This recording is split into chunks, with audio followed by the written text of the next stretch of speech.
Hey Waffle Gang, I do hope you're well. My name is Mark and today we're checking out some more Reddit stories. And if you do love a Reddit story, why not consider hitting that like, subscribe, maybe that notification bell too. Let's crack on with today's first story.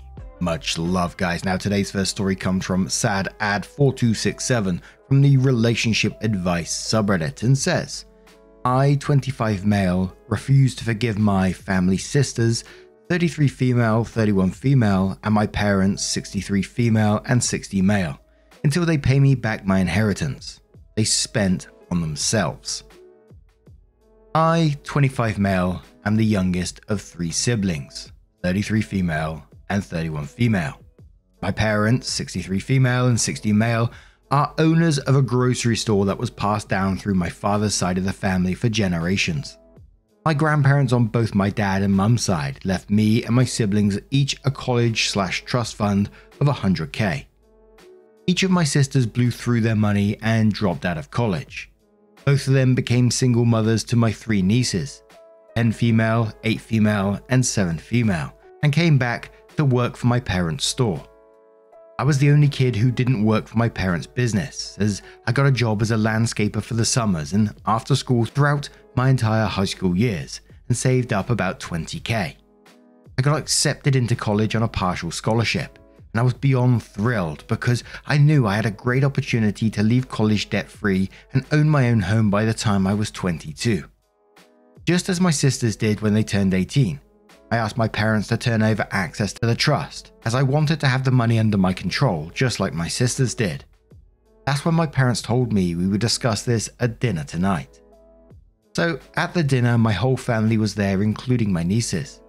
When it was time to talk about my trust, my dad and mum asked me if I would consider holding off on accessing the trust for 2 years, as they had to use some of the money to cover some of the healthcare and living costs of their grandkids, and also pay off a lawsuit that my sister Gloria received for a DUI. I asked how much they used, and my mum said there is currently $5K left in the account. So they spent $95K and none of it went to me. My dad said that you need to just think about your family and understand that we need your help in this request. I said, isn't it great that everyone benefited from this money besides the person it was intended for? Gloria and Laurie got to go to college and travel the world with their money, while with my money, I got to pay for all their mistakes. My last words to my family were that this was not a request, as the decision was already made and I moved out and left. I still went to college as I had a partial scholarship, and over those years I used money I had in my savings to start my own landscaping business, which employs 6 guys, and we are doing great. I never got a chance to spend any of the money my grandparents left for me, as my parents never built back up the trust. 2 years ago, I found out from my lawyer when I sent a formal request to access the trust that the current balance was $3,456.13. Less than $5K my parents told me about. My sisters and parents have tried to reconnect through the years, but I have always resent every gift, letter, and invitation they have sent me back to them. I'm getting married next month, and Fiancee wants to meet my family and help me close this chapter in my life. My fiancé wants me to forgive and move on, as I haven't spoken to them in years. But Reddit, am I in the wrong for telling my fiancé sorry, but I cannot move on from this? Now, I don't know the full legalities of a trust, etc. All I can compare it to, and obviously I'm based in the UK, so again, it might be completely different, is when I was dealing with my father's estate and, and how I was told about the legalities of it, of I need to ensure whatever money is there needs to be split equally between the people in the will. If I don't, I will be legally responsible for that. So in some ways, I'm quite surprised your lawyer hasn't said anything along those lines that, they are legally liable to give you that money. Again, I don't know the legal side of a trust compared to what I dealt with. But your fiancé saying that they want you to forgive and move on because you haven't spoken to them in years, it doesn't even sound like they've apologized. And when your parents said about holding off access to the trust for 2 years, my assumption then is that they was going to top it back up, which they haven't done, which I feel like if they were sorry, they would have tried to make it up to you in some kind of way. They would have actually done what they was going to and start filling that money back up, passing you that money that is owed to you. But Lemerck says, someone steals 100k from me. No shot in hell they get to stay in my life. You are all adults. Obviously this is just my opinion, but there is more than enough reason to not trust these people in your life. Who would ever get that money back? And the fact that the amount now has gone down instead of up when they promised to eventually pay you back says they also lied to you. Good on you for moving on without them and doing well. You did enough for them without your consent already. Side note, I would drain what is left there if you can. It's still your money. The last Baslope says, tell your fiance that you understand they think they're doing something good, but that you need them to respect your decisions regarding your family, and understand that pushing you to reconcile is not what you want and not what you need, and that this is the only time you will discuss it with them, and warn them to never try to go behind your back to contact them and ambush you with them, because if they do, you will divorce and cut them off too. Opie says, trust me. I've told my fiance in very explicit language that if she ever decided to surprise or force a reunion with me and my family, that I would consider that as an act of betrayal, and she would not be forgiven. Since she has seen how I do not even talk to my own family, she knows I'm completely serious. She has tried and currently is trying to get me to soften my stance, but I'm not open to reconciliation with words at the moment. Once my trust fund is back funded where it was 8 years ago, then I will reconcile with words. Right now, actions do all the talking for me. Learns from experience says you can't forgive if someone hasn't asked for forgiveness and sincerely apologized. Until there's some acknowledgement that they basically stole from you and have set up some means to start paying you back, I'd shine them on. Life's too short to deal with selfish people you can't trust, and it's 10 times worse when those people are your family. Opie says, me and my parents spoke 2 years ago after I hired a lawyer to actually sue them. They apologized and explained that they had to make some tough decisions and would hope I would give them the opportunity to make it right. I of course said you guys had the opportunity over the past 3 years, at the time, and my trust fund is still not back at what you promised it would be. They said times are hard and they're working on it. I asked as my parents, how do you justify sacrificing my future to pay for their other kids' mistakes, and why was I asked before they made the decision to empty my account? They really could not give a good answer. I cried and basically said you did a great thing for your daughters, but a horrible thing to your only son. Basically left me on my own to figure it out. We've not spoken since. And then there was a bit of a string of comments. The WA mama says, can you put a lien on your parents' business?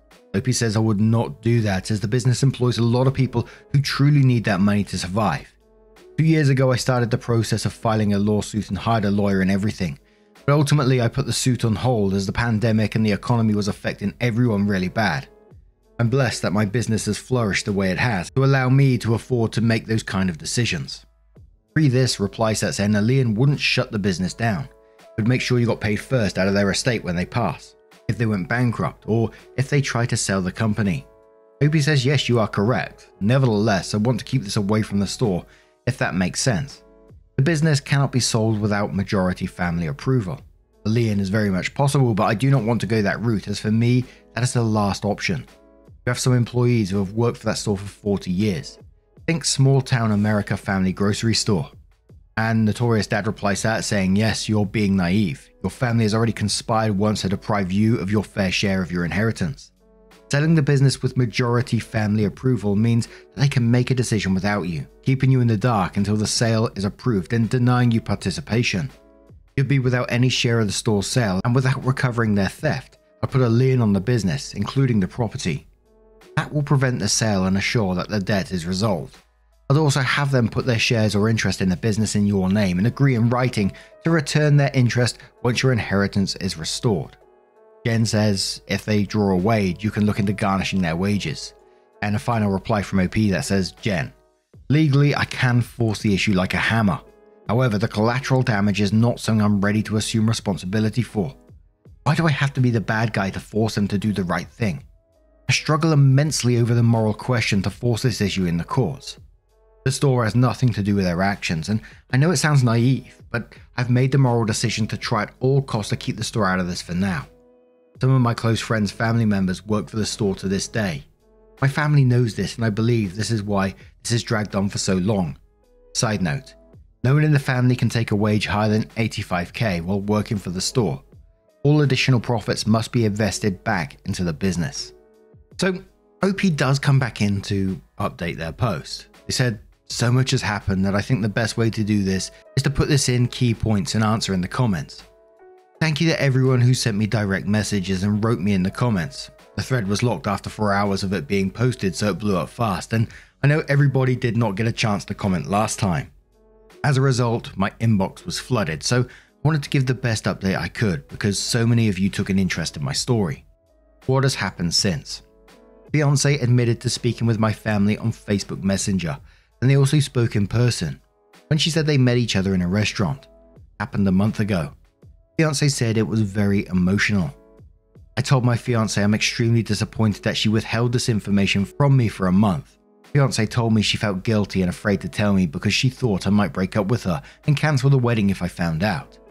She wanted to wait till after the wedding to tell me. However, yesterday my mum called her directly, begging her to help me reunite our family. She missed so much of my life and she doesn't want to miss another milestone, the wedding. Fiancée knows she has violated my trust and gave me the most heart-melting, sincere apology I ever heard in my life and asked for forgiveness. She even had her parents ask me to forgive her and not cancel the wedding. Her mum and dad told me they loved me and hope I could move past this. Her dad loves me. He literally has a picture of me in his office. Just me and him, lol. Introduces me as his son for the past 2 years. He cried and said he doesn't want to lose me as a son. I forgave my fiancé. Sisters came to my business with my nieces and desperately wanted to talk. Sisters deeply regret their part in the decisions that were made on their behalf, want to be a family again. They understand my position and anger, but they miss me and want me back in their lives. My nieces also asked why I don't come around anymore, and am I mad at them? Sisters explained this has destroyed our parents' marriage, as it has now come out that my mum apparently spent the majority of the money without my dad knowing. And then when he found out, my mum wanted dad to say it was both of their decision because she believes if it came out that it was her that decided by herself and not my dad. That I would never forgive her no matter what and would disown her because I always accused her of playing favourites. To be honest, she is right, I would have disowned her. My mum pleaded with my dad to cover for her decision to empty my fund. Dad was furious but decided to say he and mum decided to spend the money. Dad now resents our mum because he no longer has a relationship with his only son. He only hears from his friends how great a relationship me and father-in-law have. I call father-in-law Dad, he calls me his son.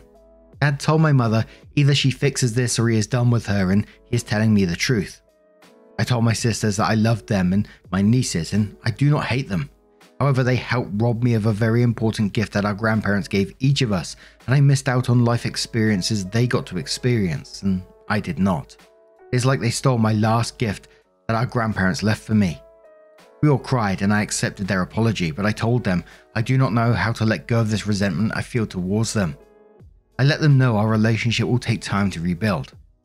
I asked them to set up a meeting with just me and Dad and not my mum. I met with my dad alone. My dad was shocked that I requested the meeting.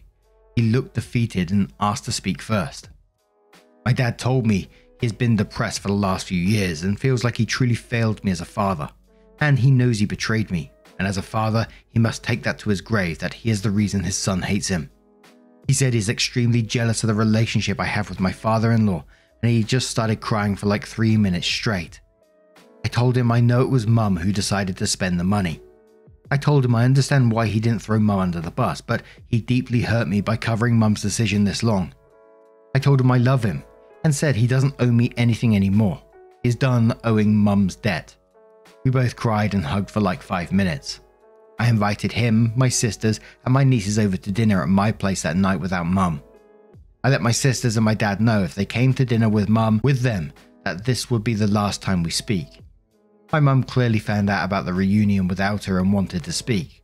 I refused her request and told her to please bring a check for 100k if you want to talk to me. My wedding is on September 3rd and I have since invited everyone but mum.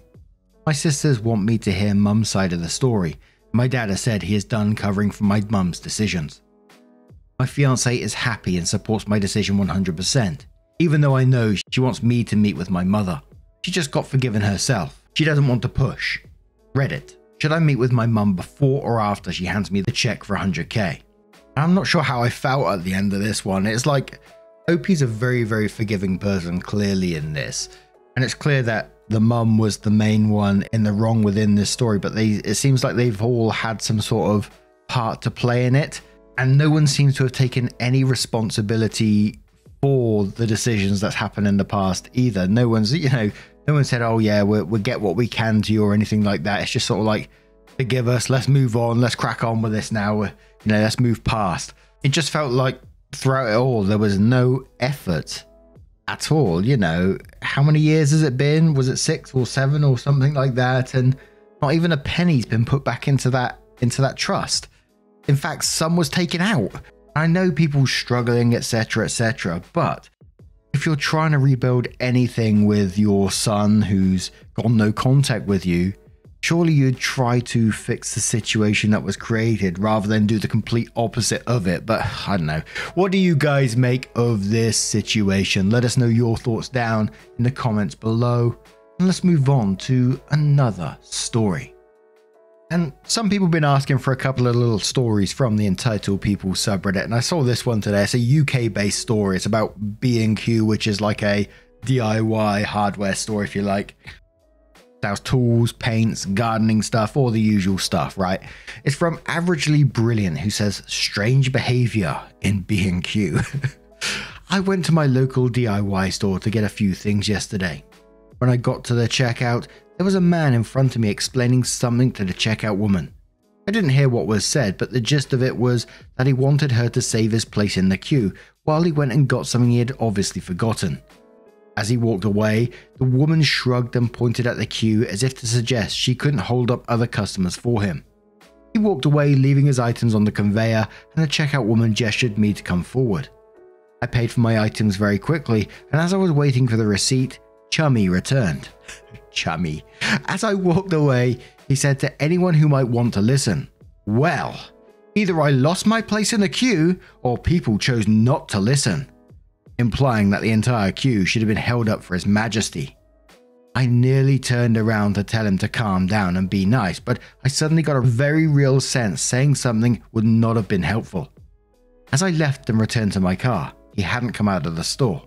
I wonder whether he made an enormous fuss about it and demanded to see the manager. It's getting worse.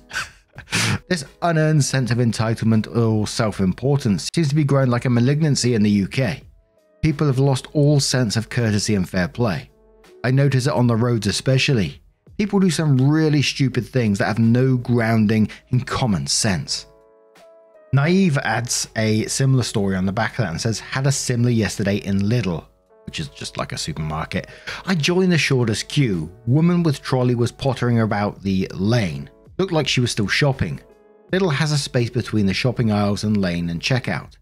She then rams the trolley up beside me in a very loud voice. She just walked in front of me and took my place.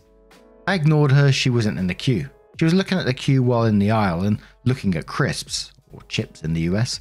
She continued about her place being stolen while I was served and is probably talking about it now. In general, people have become rude and aggressive to customer service and others even. Walking down a path, I'm not looking where I'm going because I'm on my phone watching TikTok Brigade. The parent giving a baby or a toddler a phone so they didn't have to engage with them. And blare out Cocomelon and dribble.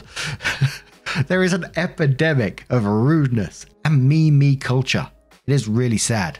People just don't care. Opie replies to that saying, it reminds me of a time I went up to an empty till and started emptying my groceries onto the conveyor. A voice from behind said, what's your game? It left about 6 or 7 items stored on a large bulkhead built next to and high above the conveyor. Usually used for items that people have decided not to buy when they got to the till. He grabbed them and put them in front of my stuff on the conveyor. I said, why did you leave them up there if you were coming back? The belt was empty. He said nothing after he noticed that his What's Your Game had attracted a bit more attention than he wanted. This was a few years ago and was probably the first time I'd experienced this kind of thing. The difference now is that people are less inclined to back down and more willing to escalate. One weird interaction that I had, and I may have told this one before, it was around sort of Christmas time, and I don't know, it's in a shop called Tesco's, which is like a local supermarket, food, all that sort of stuff. And it was sort of like the week up to leading to Christmas, and people were doing some of their Christmas shopping, but they weren't getting the complete fresh stuff. So there was quite a lot of people in there looking around, and for some reason there was like like pre-packaged salmon slices. And there was a crowd. I mean, like a proper crowd at the very end of the aisle. There was like a little fridge unit at the end that had the salmon in. And they were waiting for this person to come out and restock. And when this person come out, the people were like going into his trolley, grabbing it out. They were shouting at each other. And I just think, what the fuck, man? It was so weird to see. It just reminded me of like those videos you see online about like Black Friday sales when people will run through the door and they're like ripping the TVs off each other and chucking them about. It was just crazy. And you could just hear, get off my fucking salmon.